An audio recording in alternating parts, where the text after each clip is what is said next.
Montgomery, WBNS.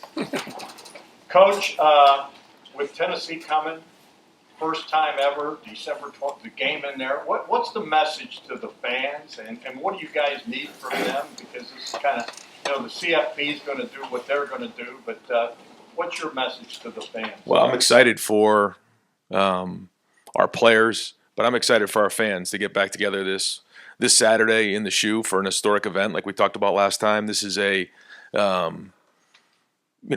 right now the first time it's ever happened before, and I think for everyone to get back together is exciting. And I know our players are that way. We had our senior tackle yesterday, and to listen to these guys get up there and talk about how much they love this university, they love their teammates, they love this program, and then to spend some time with the parents and talk to them about their sons and the work and the sacrifice they've made. And it was a great day to spend time with our seniors and what they put in. And so for them to get an opportunity to play at home in something like this is great. And but it just is exciting for our fans. And just like our players, the fans are invested in this in a big way. And so it's going to be an exciting day, or exciting night. 8:00 kickoff. And this week of work for us is going to just continue to build to Saturday. Bill Landis, Kings of the North. Ryan, you've remarked a couple of times that you made a decision at some point in the offseason to huddle, play a little bit more deliberately, I guess, than maybe you guys have in the past. Why was that ultimately the path you guys wanted to take? And with 12 games of data now, do you feel like you got what you wanted out of that? Yeah, from the beginning of the season, the idea was that this is a new era. This is a new season for us. Obviously with the number of games that we've been in, and also with the addition of coach-to-player communication. There's just, there's different things that come in schematically that way, but also the number of plays came down. I think the other thing, too, about the huddle, which was significant this year for us, was just getting everybody together and having Will be in the huddle and look everybody in the eye, talk to him about the down and distance, talk to him about what happened on the last play, and bring everybody together, the offensive line talking together, the receivers. And that's important. It really is. It's kind of something we've almost lost when you're in a no huddle situation. You can find yourself almost on your own. And having Seth in the huddle at times this year was great. And so that's been a big part of it. Mixing in the no huddle part of it as a change of pace certainly does change the tempo and can be an advantage. And so we'll certainly make sure that's part of our plan as we head into the playoffs. It has been this year as well. We've used both of them. But I think with the change of pace in terms of the clock stopping after first downs really only happening inside of 2 minutes now, the games go faster, and so it's a lot more focus on efficiency. And we're going to play against a team that's going to play fast here on Saturday night. So we know what we need to do defensively in terms of getting lined up, and they're going to challenge us. And they're a very good team. I give Tennessee a lot of credit. They're well coached and they have a great attack.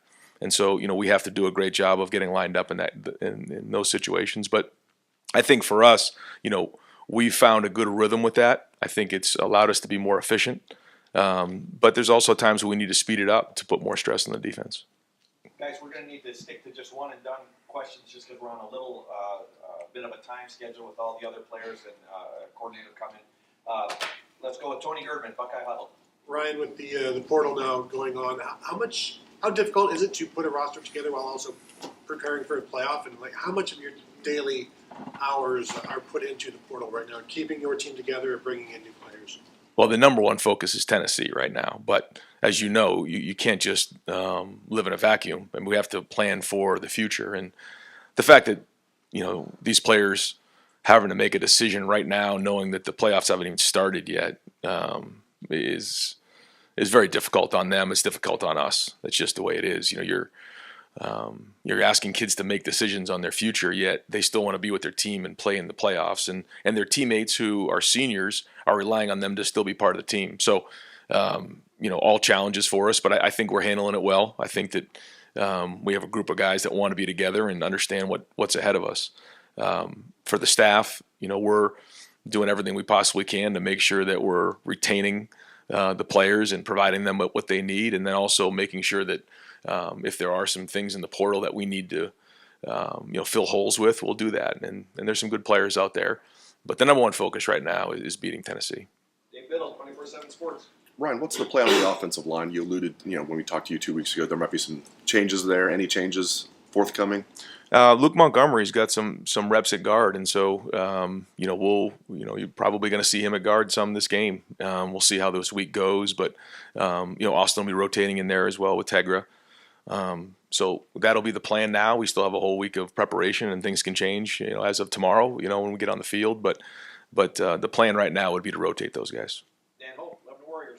Yeah, with Devin announcing that he's going to enter the portal, is he still your backup quarterback for this game? Is Julian pushed for that job at all? So Julian's getting a lot of reps in there, but my Devin right now is the backup quarterback, but Julian's right there, and he needs to continue to push in that area, and you just never know how this thing's all going to shake out. There's a lot of football ahead of us, and so we'll need all those guys. And I give Devin credit; he wants to finish this thing out the right way, but he also wants to see what other options are available for his future. And I think it's not an easy thing for him to do, but I give him credit for wanting to finish this thing out the right way.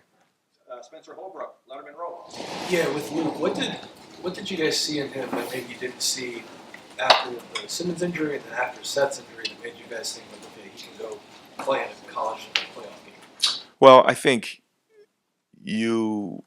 after the Penn State game, we got a lot of confidence coming out of that game with Carson playing guard. He really stepped in and did some great things. You don't always know what you're going to get until you get into those game scenarios, as you know. And then when Seth went down, we went back to Austin because he gave us the most experience, at least coming in from from the first few games when Donovan went down. And Luke was still coming on; he was getting better, but we just felt at the time that was the right move. And there was some good plays and some not so good plays coming out of the Indiana game. And then after assessing the last game, we feel like Luke deserves an opportunity. And I don't know if it's that he's done that much more than maybe he's done in the past, but he was close anyways, and so now it's about time to give him an opportunity. Stephen Means, Cleveland.com. Just following up on that, let's use the word experience. You used that when you chose Carson against Penn State as well. Is it easier to not go with the guy who's been through it before when you've got 3 or 4 weeks to prepare for a game versus a week-by-week basis? That's right. That's right. Yeah, exactly. The more reps you get at a concept or a play allows somebody who's in that role to adapt quicker to some of the things they may see in the game and have a better handle on the game plan. Over to the right, Dave Holmes, WSYX. I know the media schedule you're doing more this week, I've noticed. I think that's CFP regulated. I'm just curious, is there anything else different about hosting a playoff game that you've noticed logistically than just a standard game at the Shoe this week? No, I think we're staying on the same routine that we've been on.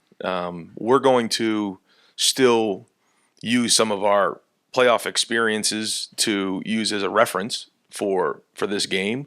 But when you look at it, first off, it's a quick turnaround. There was a week where you're in limbo, and then on Sunday you find out you're playing Tennessee. You have 1 week, and now you're in the game week. And so what we try to do is continue to stay on the game week routine. I think that's the way to go. When you play in a bowl and you have a lot more time off, then it's different. You get some of the young guys work. Some of the older guys, spend a couple weeks, resting, working on Indy, but not getting as many reps. This, we pretty much stayed on a game routine, and we did that last week. We had our Sunday. Today's our off day, and Tuesday will be a normal Tuesday for us. So, it's been pretty much like a game week for us, and we're going to keep it that way. Joey Kaufman, Columbus Dispatch. Just to quickly clarify on Luke, has he been repping at left and right, and that rotation would include repping both of those guys? He's been mostly getting reps at left, but he will have an opportunity to get reps at right as well. And the guys who went in the portal last week, other than Devin, Gabe, and some of those guys, what is their status as far as being on the roster for the playoff? Yep. So Gabe will not be on the roster, and then who else? Kojo and Jaden. Koj will be. Jaden will not be. Yep. I know that you never just want to force feed wide receivers. You want the offense to develop and do what it can. But when you see the target share that maybe guys like Emeka and Jeremiah have taken a little bit of a decline there at the end of the year, how do you go about balancing getting them the ball but making sure you're not forcing it? Yeah, I think you got to learn coming out of the season on what where you've been. I think that the team that we started with at the beginning of the season, where we were in the middle of the season, and where we are now are all three different areas for different reasons. And the bottom line is, when you look at where we are right now, we've got to make sure that we're maximizing our strengths and minimizing our weaknesses or deficiencies, and that we all have to take accountability to do our job. Like, those are the areas that we got to focus on. Now, what does that mean schematically? I don't really want to get into that, but that's the bottom line. And we are in a different place when you think about where our offense was at the beginning of the year, the middle of the season, and now it's different. Same thing with our defense. What we thought going into the season, mid-season, and now you can see that we've changed. Now, it hasn't been drastic, but enough. And I think that's the most important thing. So, yeah, we got to make sure that we're getting our best players the ball. But that's what when I'm talking about, maximizing our strengths. We got to be able to do that, and that's very important in this game. Austin Ward, podcast. Ryan, did you all feel like Will was limited at all in the second half against Michigan? And I don't know how specific you would get into that, but how has he responded since then? He's doing great. He's had a good couple weeks of practice. He's ready to go. I know he wants to, just like all of us, move on and focus on Tennessee. There's certainly plays that he'll want to have back in that game, but one thing about Will is, he's got a very positive mindset, and he's very resilient, and you can see he's got a bounce in his step right now. He wants to get back on the field as fast as he possibly can. You can see that, and he wants to lead this offense, and it's going to be a very important part of this game on Saturday night is his leadership, and he'll be ready to go. Cameron Teague Robinson, The Athletic. Ryan, I know 2022 is a little different. Obviously, you were a play caller. Obviously, you lost that game in Georgia, but it seemed like that game, after losing to Michigan, you guys played a little more free, a little more loose. What can you take away from the lead up to that game and apply with this group from the lead off from Michigan loss to now? Yeah, I think there was guys who were part of that game on the team and part of being in the playoffs, so they know what it's like to play in the playoffs, which is great. There's a bunch of guys in the room that don't, and I think for us to recognize that once you get into the playoffs, it's a brand new start, and I think that's what our guys have recognized now. The fact that they've earned the opportunity to play in the playoffs. That's it. We have 2 top 5 victories, and we have 10 wins. And there's a lot of teams across the country that aren't in the playoffs. So the bottom line is, we are in the playoffs. And, every team is going to have their issues and deficiencies. And the teams that can address those the best are going to win this thing. And that's it. It's a new era. It's a different time. And I think our guys recognize that. And I think, the guys, especially who played in that game, also realize that, no matter how the season ends, that game is coming, and you got to learn from it and grow from it and go from there. And sometimes you can be really, really close to something and not realize it. And what you have to do is just keep pushing forward and keep rolling and keep going. And that's been the message to our guys. Pat Murphy, 24/7 Sports. Ryan, you talked about the tempo of Tennessee a little bit, but when you're facing a team that moves as quickly as they do, how does that impact everything you guys are doing? Both, I imagine it affects both sides of the ball a little bit. What impact does that have on you guys? Well, Chip was one of the first to ever do this, and I was his quarterback. So we were laughing about that the other day, and it's kind of gone full circle. And the idea of their offense, first off, they're very, very well coached, and they have a very, very good plan in what they do, and they play physical, and they run the ball up inside. But when you're going no huddle, the first thing they want you to do is they want you to not get aligned, and they want you to not communicate well. They want to stretch you horizontally. They want to stretch you vertically, get you in space, and then obviously not run to the ball and get tired and those type of things and play undisciplined. I mean, that's the whole idea of it, and that they're going to be in better shape than you are at the end of the day. So, we know that what that style is, we know what the philosophy is, but it doesn't make it easy. It's like playing an option team. You don't really understand it till you're playing against it. So we've had a couple weeks to prepare for this. I think the preparation's been good. I think Jim's plan is excellent going in. And I think that our scout teams have done a good job. We've been doing some good work to try to press our guys and make sure they understand how stressful it is to play against his style. But ultimately, it's still going to come down to taking on blocks, defeating blocks, and tackling in space. Dylan Davis, Delaware Gazette.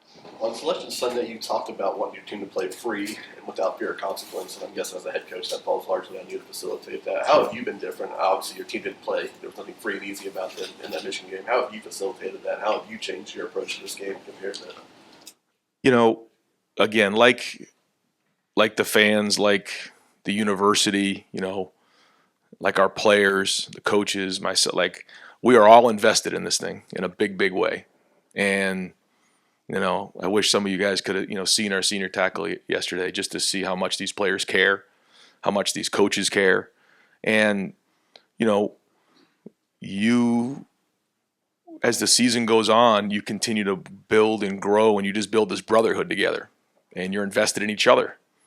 And so, when you win a game, it's thrilling. When you lose a game, it can be heartbreaking. And we understand that. And we're not going to apologize for that because we care a lot. And we know what it means to Ohio State to win football games around here. We understand what that game means. But ultimately, that's behind us. And you learn from it, and then you move on, and that's it. Because, it doesn't do us any good moving, backwards. So that's it. The focus is on Tennessee. You grow, you build. And I think this team is prepared to go play in this playoffs. I don't know the other teams. There's great teams out there, but I know this team, and I know what they're made of. And they're resilient, and they're tough, and they're mature. And again, they care a lot about Ohio State. They care about this team, this university, just like the coaching staff and myself. And we're going to play our tails off on Saturday night. Rob Aller, Columbus Dispatch.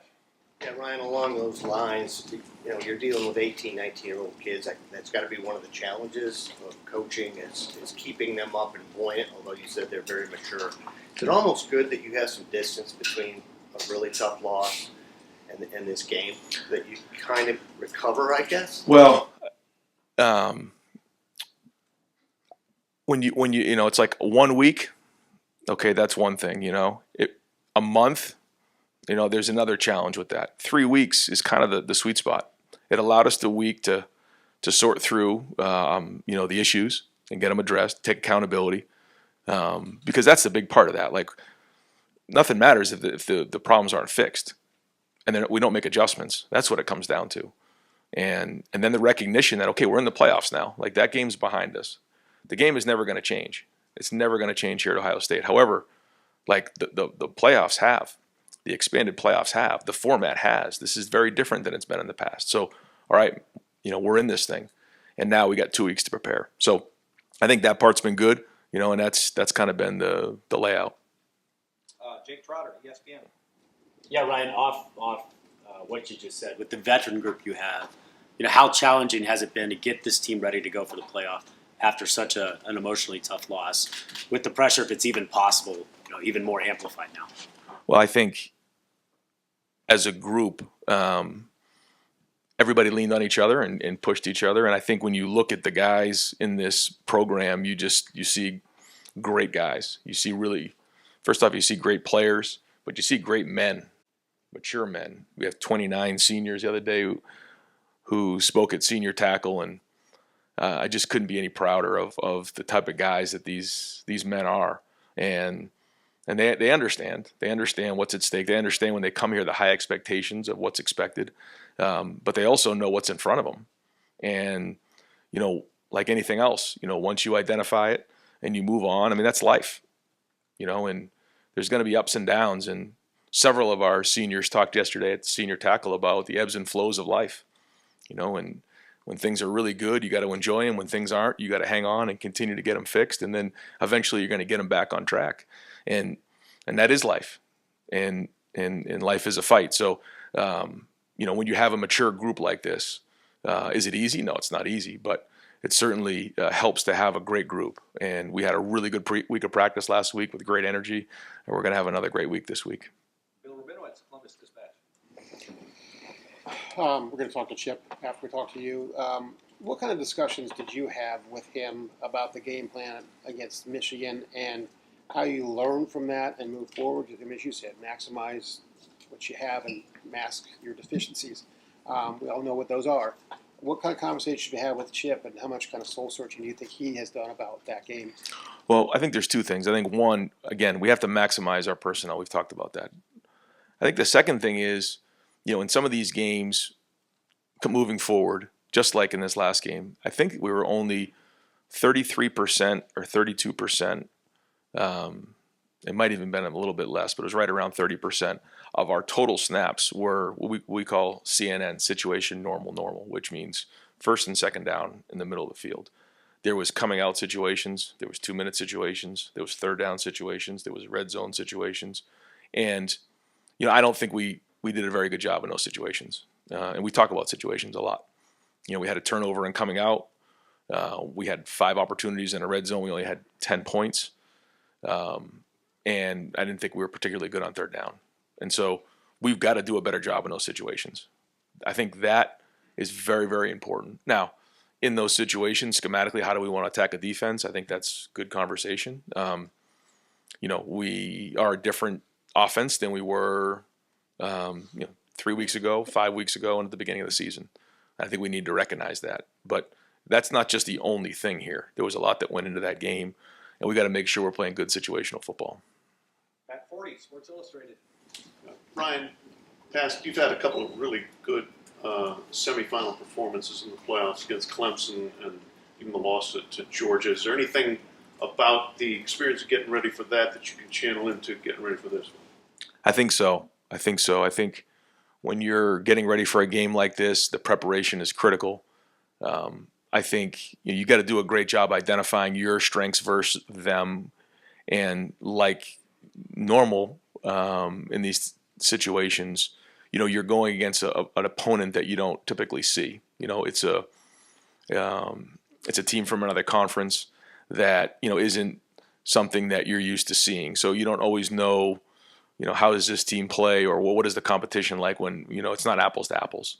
So I think you have to do a great job of predicting that and making sure that you put your guys in the best position to be successful, and also making sure that you're doing enough things that and enough change-ups along the way to create plays for your team.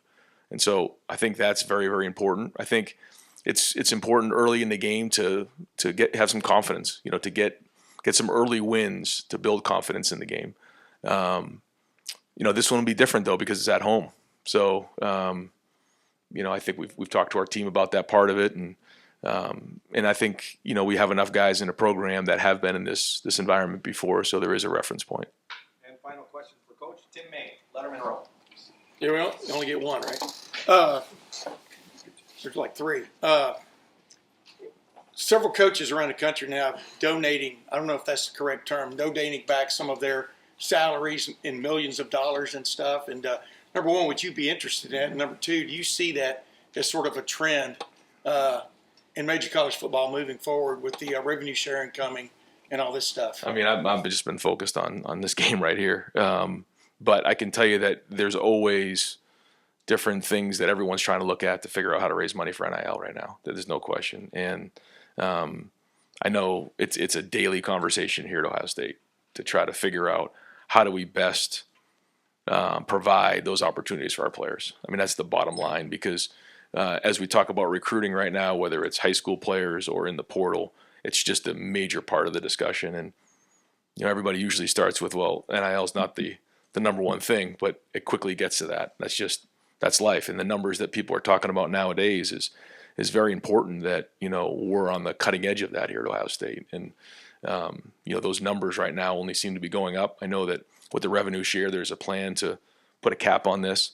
But right now, those numbers seem to be going up. And so we're always looking to find ways to raise more money. Yeah, I didn't mean to hit you sideways with that. Let me ask one thing. The fact that your team played in a cold weather game against Michigan and stuff, does it give you a little bit of a head start on what's coming on Saturday with temperatures in the 20s and dropping. I mean, that takes a little getting used to, no matter if you live up north. Right? It does, yeah. And being outside last week and practicing outside and acclimating to the weather, it makes a big difference. We'll be out there today, and yeah, it's like playing in the playoffs. Talk to them about being in Kansas City or up in Lambeau or Buffalo Bills in the AFC Championship game. I mean, that's what it's all about is playing these types of games in December. Not that maybe growing up they thought that this is what it would look like in college football, but here we are, and our guys are excited about it and excited about being at home, and I think they're excited about the weather too because we've been practicing it now for a few weeks. Thanks, Ryan. Okay, Thanks you very guys.